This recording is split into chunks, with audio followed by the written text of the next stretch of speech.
O principal assunto é o que devemos fazer. Qual é o caminho moral a ser seguido?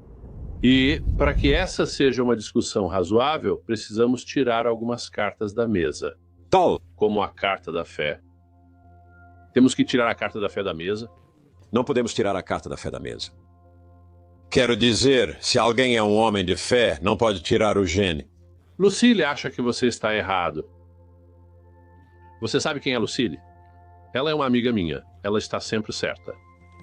Não posso usar esse argumento numa discussão. Seria rude dizer, você, Lucille, diz que está errado. A pessoa perguntaria, quem é Lucille?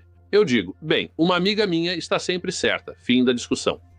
Atualmente, vemos pessoas afirmando conhecer a mente de Deus. E acho que a maneira como devemos lidar com eles é dizer, bem, isso é muito interessante, porque agora você tem um verdadeiro problema. Como o resto de nós não conhece a mente de Deus, não podemos compartilhar sua linha direta. Você terá que fazer o melhor em uma discussão secular sobre o que é certo fazer. Você pode explicar para nós que não temos sua ligação com Deus, por que você está certo? E não venha simplesmente me dizer que Deus te falou. Nós sabemos disso, nós aceitamos. Imagine que estou aqui, sou muçulmano e digo, livro 5, versículo 44, condena. A apostasia afirma que o herege deve ser morto. E eu estou te dizendo que esse é o meu texto sagrado. E eu acredito que é assim mesmo. E que você me diz? Eu digo, bem, o fato disso estar escrito, ter isso no texto sagrado é historicamente interessante, mas não resolve se está certo. Simplesmente não resolve. Como muçulmano, isso já é suficiente para mim. Bem, é possível, claro, que muitas pessoas simplesmente sejam incapazes moralmente de se envolverem em deliberação moral. Você precisa fazer isso. Deve submetê-lo a um teste científico de observação e verificação. Se quiserem manter uma discussão política razoável e respeitosa sobre essas questões, sem simplesmente jogar a carta da fé, então acho que eles têm que admitir que não conseguem defender o que estão dizendo. Você afirmou que a Bíblia te faz saber que matar é errado. Eu presumo que, se você acredita nisso, os seres humanos são simplesmente estúpidos demais para terem descoberto isso sozinhos. Precisamos de algum código para nos dizer. Você disse que acha que a maioria dos humanos concordaria que é errado torturar bebês inocentes por prazer. Embora a sua própria Bíblia diga que você deveria fazer isso. Salmo 137.9, a Bíblia da qual você citou, diz: bem-aventurados os que pegam e despedaçam os pequeninos contra as pedras. A palavra bem-aventurado quer dizer feliz. Não sugere que durante a guerra possam ocorrer danos colaterais lamentáveis. Mas a Bíblia diz claramente que, como os babilônios eram contra Deus, você deveria se alegrar ao pegar seus bebês e despedaçá-los nas pedras. Pelo seu próprio código moral, você deveria gostar de torturar bebês inocentes por prazer. Nós, ateus, agnósticos e muitos cristãos, concordamos que a moralidade não depende de um código transcendente externo. A medida para a moralidade está no mundo real, e isso é o dano. Tudo o que causa dano desnecessário é, por definição, o que consideraríamos errado. Tudo o que contribui para diminuir ou minimizar o dano no mundo é, por definição, o que consideraríamos bom. Não existe um grande mal cósmico com M maiúsculo, como se fosse uma coisa lá fora. Não há um bem absoluto, como se buscássemos um bem cósmico. É relativo à nossa espécie e relativo às nossas necessidades e às coisas que evoluímos para preferir. Por exemplo, a água. Dar um copo de água para o Matt é algo bom, pois a água faz bem para ele. Se eu lhe desse uma garrafa de arsênico, em relação à nossa espécie e planeta, não seria algo bom. Mas não é algo cósmico, é relativo. Nós, ateus, agnósticos, humanos seculares, temos uma base natural muito boa para justificar, objetivamente, nossas decisões morais. Não que todos nós achemos que os princípios morais são absolutos por aí. Tem a ver com o mundo real e com danos reais. Nós temos uma resposta, cara! Existe uma boa explicação secular e natural para a existência do que chamamos de valores morais dentro do universo natural.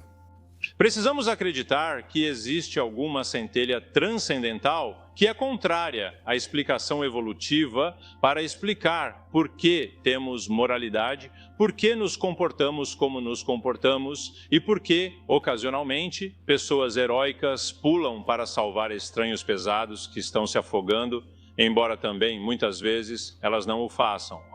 Eu não acho que precisamos de nenhuma explicação desse tipo. Acho que podemos explicar a existência da compaixão, da preocupação com os outros, pela forma como evoluímos como mamíferos, como seres que precisaram cuidar de seus próprios filhos, como seres que viveram em pequenas comunidades onde muitas vezes somos parentes de outros membros da comunidade e queremos salvá-los e apoiá-los, e isso também ajuda na sobrevivência dos nossos genes. E claro, como seres sociais que vivem em comunidades que retribuem, assim como nossos parentes primatas próximos também fazem, não somos os únicos e criamos laços mútuos. E há muitas pesquisas que sugerem que a melhor estratégia nessas condições é, pelo menos inicialmente, ajudar estranhos. E só se acabar descobrindo que eles não vão te ajudar é que você para de ajudá-los ou até mesmo devolve as más ações que eles fizeram contra você. A ética do olho por olho funciona bem na teoria dos jogos que modela a evolução. Então é possível explicar por que fazemos alguns dos resgates que fazemos dessa forma.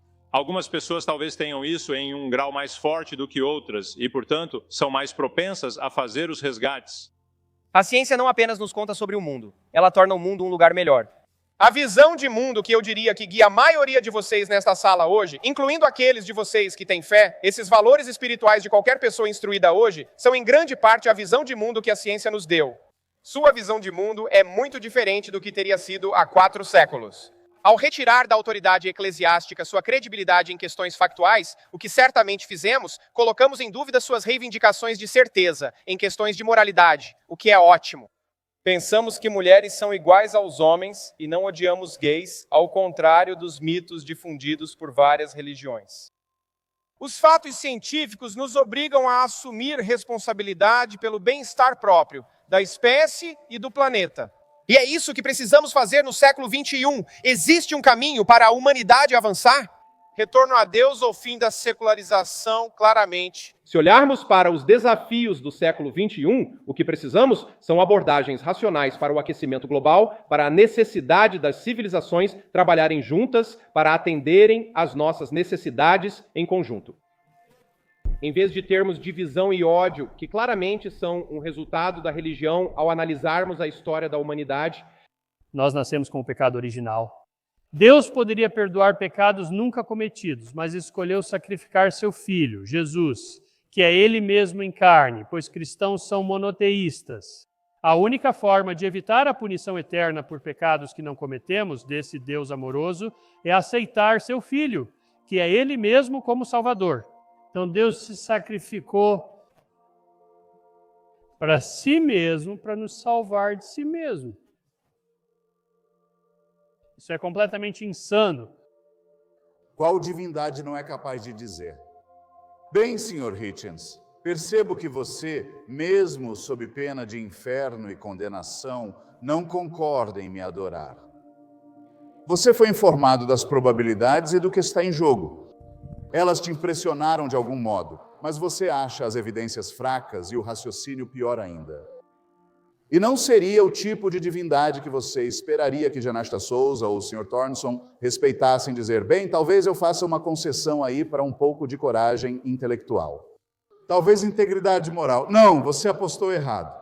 Você vai ser torturado não só por muito tempo, mas para sempre. É por isso que acho que posso concluir dizendo que a religião, como é apresentada a você por seus defensores, é imoral e irracional, e que a tirania sob a qual ela propõe que você viva, felizmente, não tem evidências que a sustentem. A ideia de sua existência. E que por essa descoberta e somente por ela tomamos consciência da verdade, e essa verdade pode nos libertar.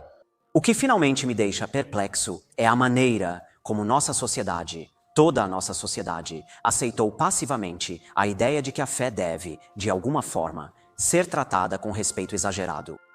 Como eu disse antes, até mesmo pessoas seculares passaram a aceitar a ideia de que a fé deve, de alguma forma, ser imune a críticas simplesmente porque é fé.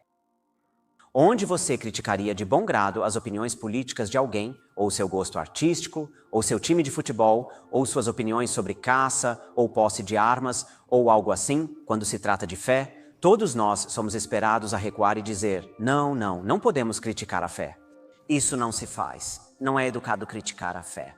Bem, acho que já está na hora de começarmos a criticar a fé. A verdade é que, sem essa convenção de boas maneiras que permeia nossa sociedade, a fé não suportaria críticas, porque não tem recursos para resistir. Como você pode defender uma posição quando, por definição, não há argumentos a seu favor? Então, minha sugestão é que, de agora em diante, abandonemos nossa convenção social de respeito automático pela fé religiosa